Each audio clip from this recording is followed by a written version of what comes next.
আমি এই জমি থেকে আপনার মিনিমাম 1,20,000 টাকা পাবো ইনশাল্লাহ। এখন তো মনে করো আমি যে জমিটা লাগাইছি প্রায় লাখের উপরে ইনকাম হবে ইনশাল্লাহ। এই আবাদ করতে করতে আল্লাহর রহমতে 7-8 লক্ষ টাকার মনে করো জমি নেওয়া হয়েছে। আমি রাজমিস্ত্রি করে মনে করো সংসার চালাতে হিমশিম খাইতাম, কিন্তু এই তুলের চাষটা করে একবারে টাকাটা পাই 60,000, 1,00,000, 80,000 এরকম করে পাই। এই টাকা দিয়ে পরবর্তীতে আবার জমি নেওয়া হয়।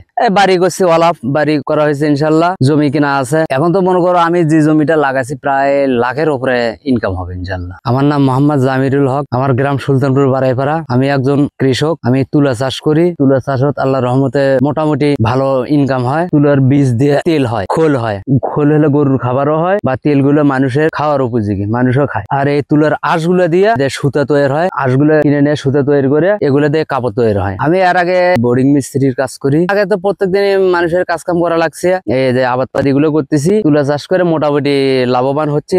এই নিয়ে কর্মান্নে আরো একটু সামনে বার আল্লাহর রহমতে আরো একটু জমি বাড়ান যাবি। আমি 50 শতক লাগাইছি, 2500 টাকার বীজ গেছে। ওরা সরকারি আর্থিক সহযোগিতা করছে।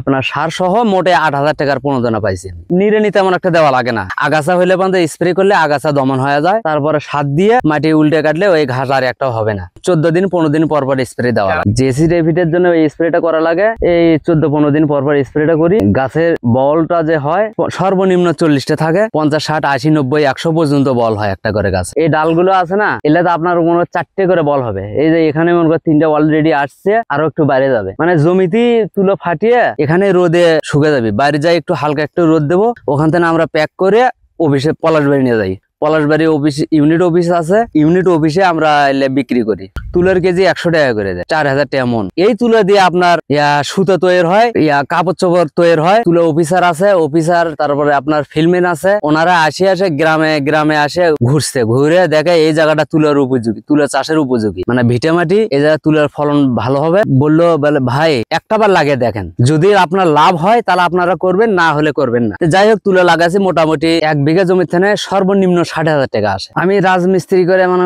সংসার চালাতে একটু হিমশিম খাইতাম, কিন্তু এই তুলার চাষটা করে আমি মনে করো মোটে একবারে টাকাটা পাই। এই একবারে টাকাটা পাইলাম আপনার 60,000, 1,00,000, 80,000 এরকম করে পাই। এই টাকা দিয়ে পরবর্তীতে আবার জমি নেওয়া হয়। বাড়ি করছি, ওয়ালাফ বাড়ি করা হয়েছে ইনশাল্লাহ, জমি কিনা আছে। যাই হোক, মোটামুটি যা পরিবারের যা দরকার, একটা সংসার চালাতে যা প্রয়োজনীয় জিনিসের দরকার সবই আল্লাহর রহমতে হয়েছে। 15 বছর থেকে আমি নিজেই আবাদ মানে টুকটাক কাজও করছি। তার পরবর্তীতে একটু একটু করে করতে করতে ও কাজ ছাড়িয়ে দিয়ে আমি এখন কৃষি কাজের উপরে লাগে। এটা আপনার চৈত্র মাস পর্যন্ত কমপ্লিট হবে। চৈত্র মাসের মধ্যে মানে সব তুলো উঠান হয়ে যাবে। 6 মাস পরে একবারে উঠান শেষ হয়ে যায়। তুলো উঠানের পরে এই জমি ধানও লাগান যায়, ওই ঘাসও লাগান যায়, নাবি ভুট্টাও লাগান যায়, অথবা তারপরে পাটও করা যায়। আমি এই যে তুলো খায় পাট করব, পাট খাওয়ার পরে আবার তুলো লাগান যাবে। এখন তো মনে করো আমি যে জমিটা লাগাইছি প্রায় লাখের উপরে ইনকাম হবে ইনশাল্লাহ। এই আবাদ করতে করতে আল্লাহর রহমতে 7-8 লক্ষ টাকার মনে করো জমি নেওয়া হয়েছে। আমি এই জমি থেকে আপনার মিনিমাম 1,20,000 টাকা পাবো ইনশাল্লাহ।